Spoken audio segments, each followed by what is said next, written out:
Hello, everyone. My name is Ahmed. I'm a third-year pathology resident, and today I'm going to be talking about acute myeloid leukemia with MECOM rearrangement. This is an acute leukemia that is characterized by rearrangement of MDS1 EVI1 complex locus gene. So the M in MECOM stands for MDS1, the E for EVI1, and the COM for complex locus gene. It's an acute leukemia that has higher incidence in adults between the ages of 18 to 40 years. And in this age group, it accounts for about 1.2% of de novo AML cases. Most patients present with cytopenias. However, some patients can present with leukocytosis as well as thrombocytosis. Now, to look at the morphology, let me show you this case of a 78-year-old female who presented with shortness of breath and fatigue.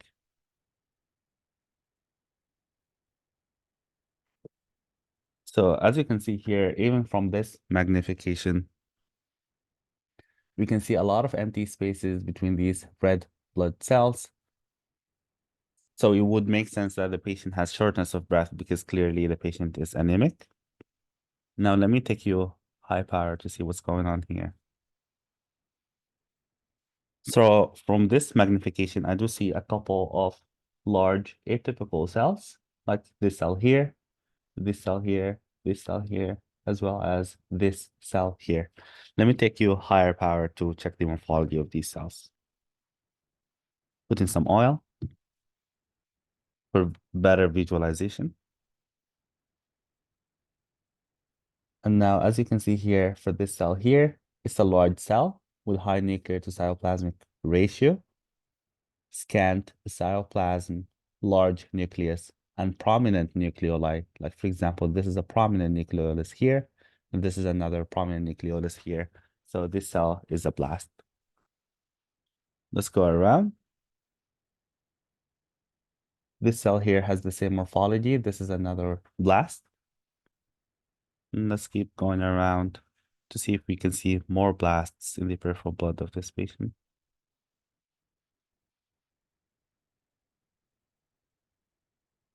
This cell here is a blast as well. Just keep going around.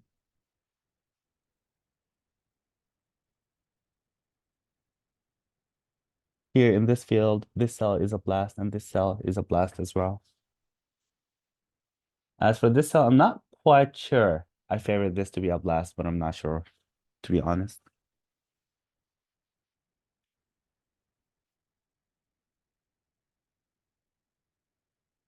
This cell here is a nucleated red blood cell. This is a nucleated red blood cell.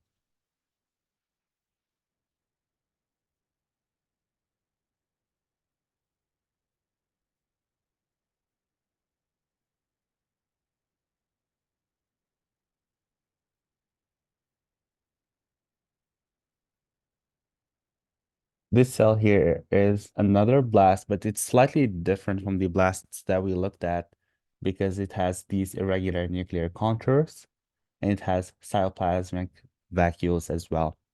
And this is something that can be seen in this acute myeloid leukemia with MECOM rearrangement. You can have variable blast morphology.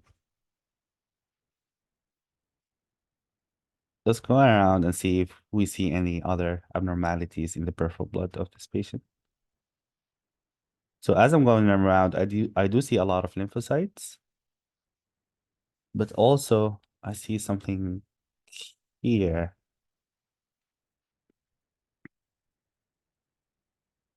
This neutrophil here in the center of the field is bisegmented. It only has two segments.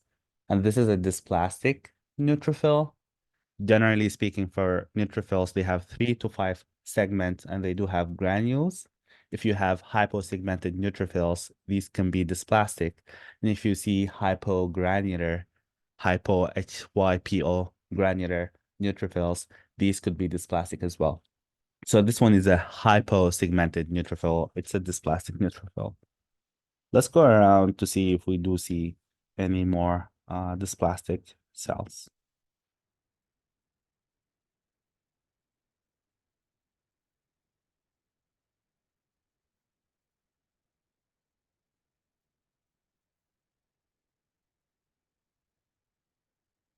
I'm scanning around, and as I'm scanning around, I'm spotting more blasts.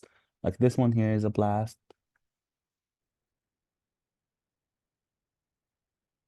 I do see some neutrophils here, so I'm gonna go high power.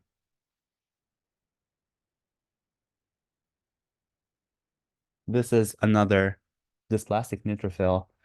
So for a normal neutrophil, you want to see 3 to 5 segments, and these segments are connected. But for this one, we do have 1, 2, 3, 4, 5, maybe 6. So it looks like a hypersegmented neutrophil, and these segments are not connected to each other. So this is another dysplastic neutrophil.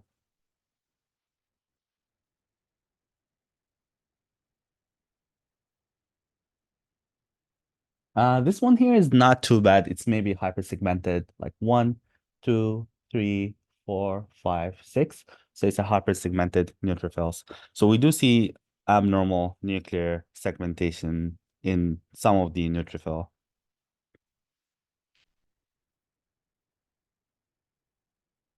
Let me take you high power here. This neutrophil is hyposegmented. It has only 2 segments. So this is another dysplastic neutrophil.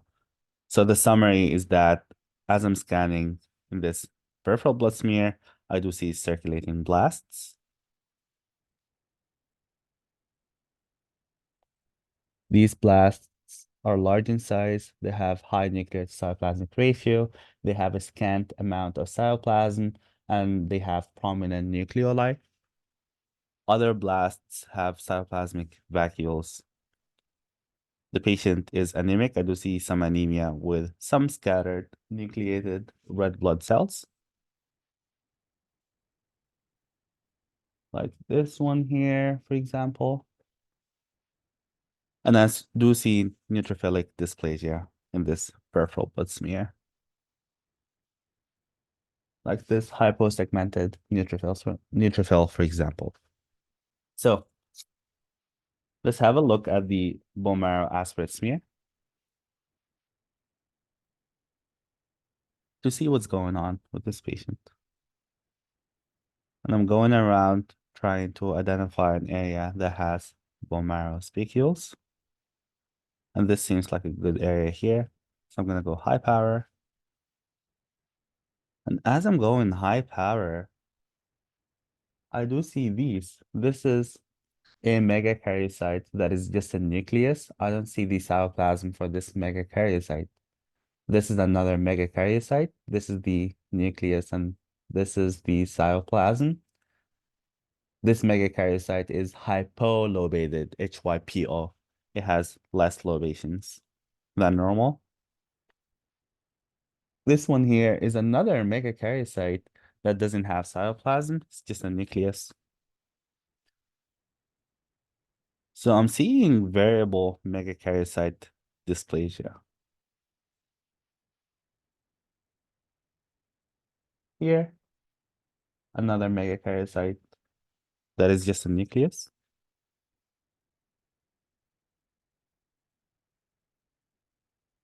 I'm going around trying to see if there's more megakaryocytic dysplasia.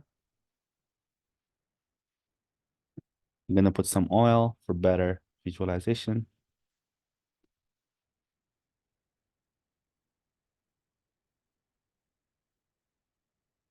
And I'm looking around to see if there's more megakaryocytic dysplasia. But so far, I saw about 5 or 6 dysplastic megakaryocytes. So we definitely have an element of megakaryocytic dysplasia in this bone marrow. Now let's go high power here. And let's see what's going on.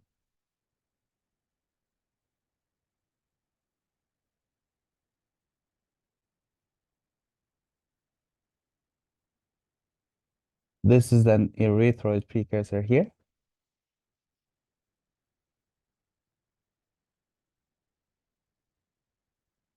Let me focus on the screen. And this erythroid precursor is binucleated. So this is definitely a dysplastic erythroid precursor. Let's go around to see if there's more erythroid dysplasia. I'm going around here.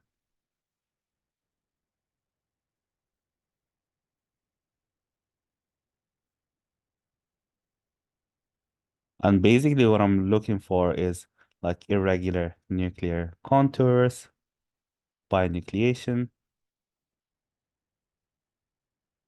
and what we call megaloblastoid change. And megaloblastoid change is basically when the nucleus is too large for the cytoplasm. It's a sign of nuclear to cytoplasmic asynchrony because the nucleus and the cytoplasm, they need to mature at the same time. But sometimes you can see mature cytoplasm but immature nucleus. And when you see that, you can call it either nuclear to cytoplasmic asynchrony, or you can call it megaloblastoid change. Like for example, if I go here,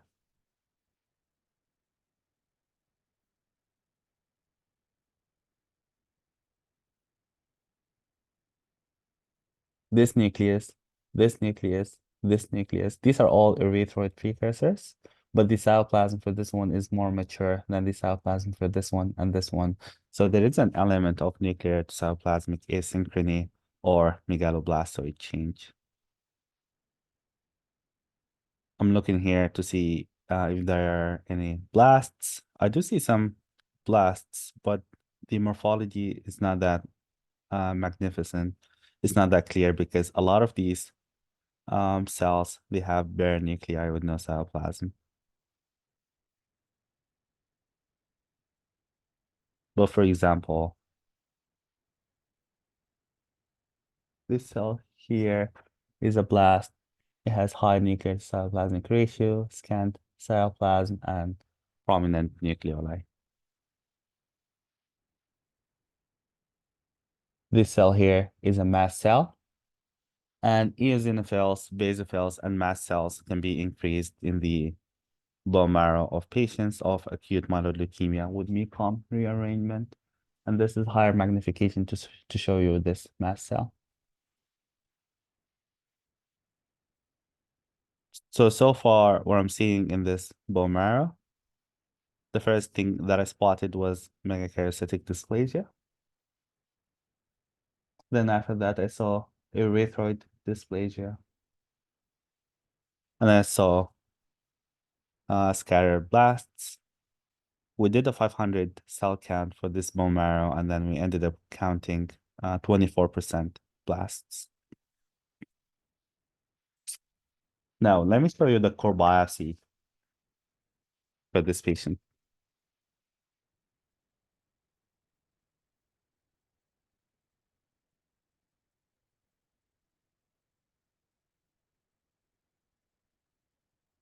So for the age of this patient, let me put some oil.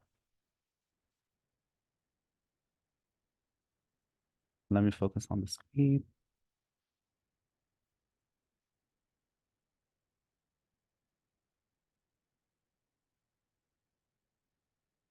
Yeah. So as you can see here, I do see trilineage hematopoiesis, but what's catching my eye is this. This is a megakaryocyte here. And this megakaryocyte has one lobe. So this is a hypolobated megakaryocyte. So I do see more elements of megakaryocytic dysplasia here. This one here has one nucleus that is hyperchromatic. So this is another atypical megakaryocyte. And it looks to me like these megakaryocytes are increased since I do see some clusters of megakaryocytes close to each other, like this one here, this one here, this one here, and this one here as well. So I do see an element of megakaryocytic dysplasia in this core biopsy. Here I do see more megakaryocytes. All of these here are megakaryocytes. There are too many, and they are definitely dysplastic.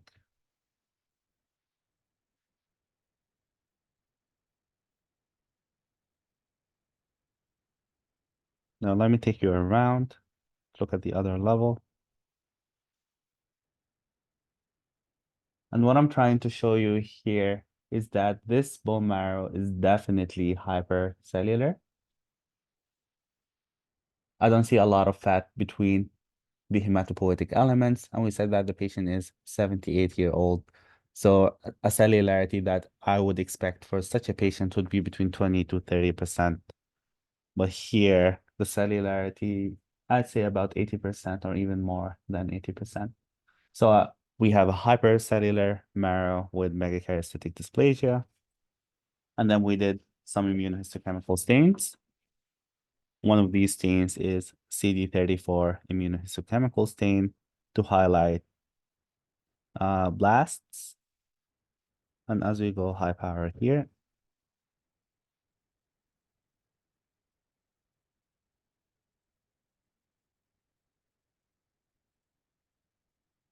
these small cells here that are staining with this brown stain are blasts. So these are blasts, these are blasts, these are blasts, and some of them are clustering in some areas.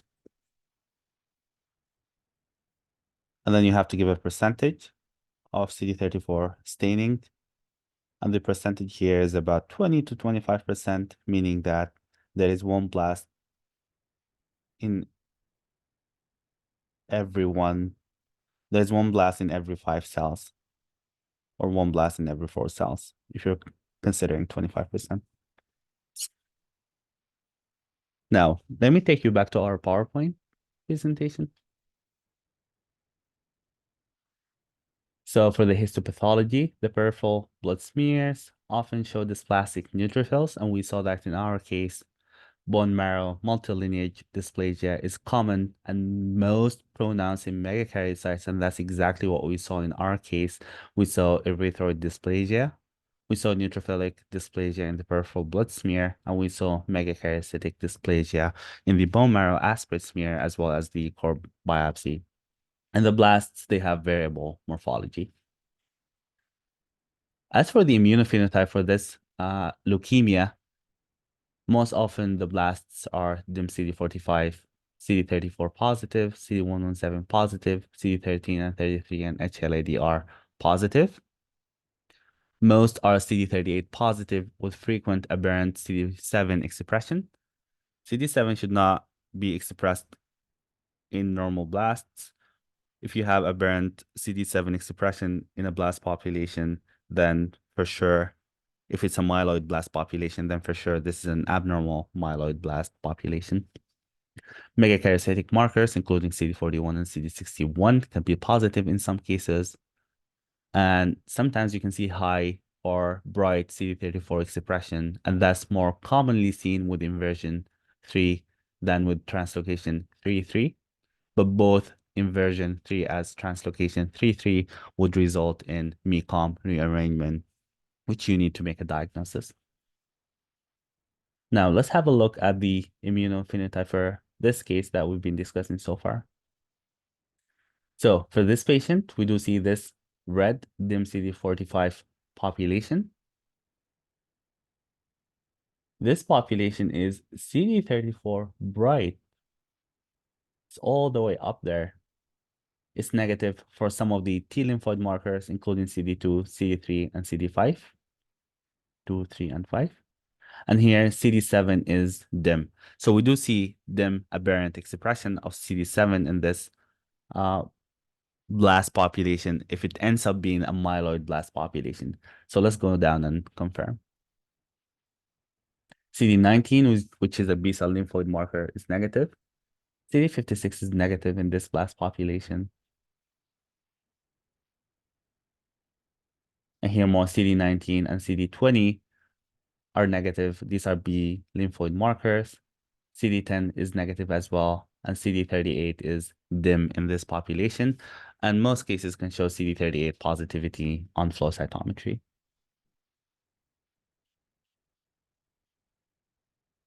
Now going down here, our myeloid tube, CD13 is positive in this blast population.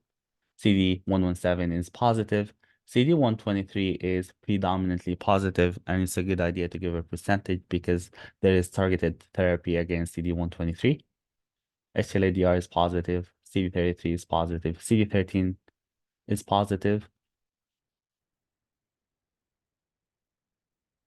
And then going down here, this is our monocytic tube. Our blast population is predominantly negative for CD11b, negative for CD14, which is the most specific monocyte marker, and negative for CD64.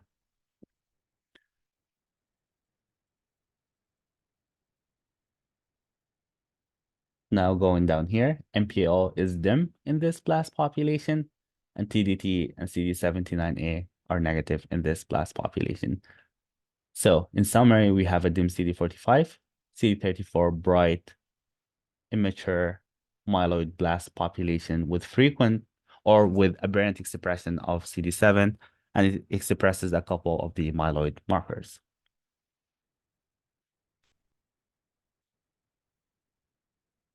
As for the molecular findings for this condition, inversion 3 or translocation 3-3 are common, and the most common fusion partner for MECOM is GATA2. So the most common fusion that we tend to see or rearrangement that we tend to see is GATA2 MECOM fusion.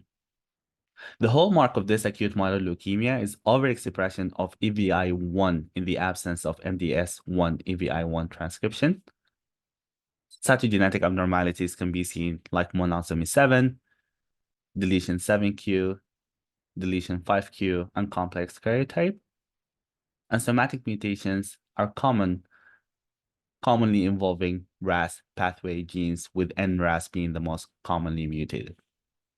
It's very important to understand that patients with CML, chronic myeloid leukemia, may acquire MECOM rearrangement. These are defined as blast phase CML, regardless of the number of blasts. You don't have to have more than 20% to call them blast phase CML if it's a known patient with CML who later was identified to have MECOM rearrangement. Also, although rare, cases with concurrent BCR-ABL1 and MECOM rearrangement at presentation are best regarded as blast phase CML.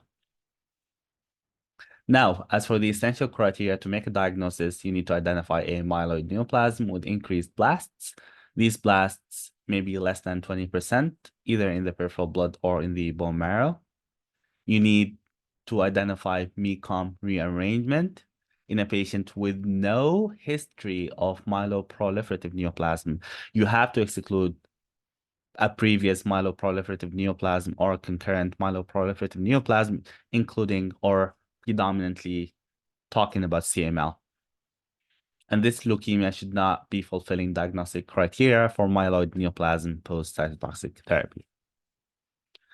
As for the desirable criteria, these include detection of inversion 3 or translocation 3-3 or translocation 321 or 312, and these are translocation involving MECOM. As for the prognosis, this leukemia is characterized by aggressive prognosis with short survival, and then some factors like complex karyotype and additional monosomy 7, as well as at least 2 additional mutations, worsen the prognosis in these patients. This is the end of this video, and see you next time.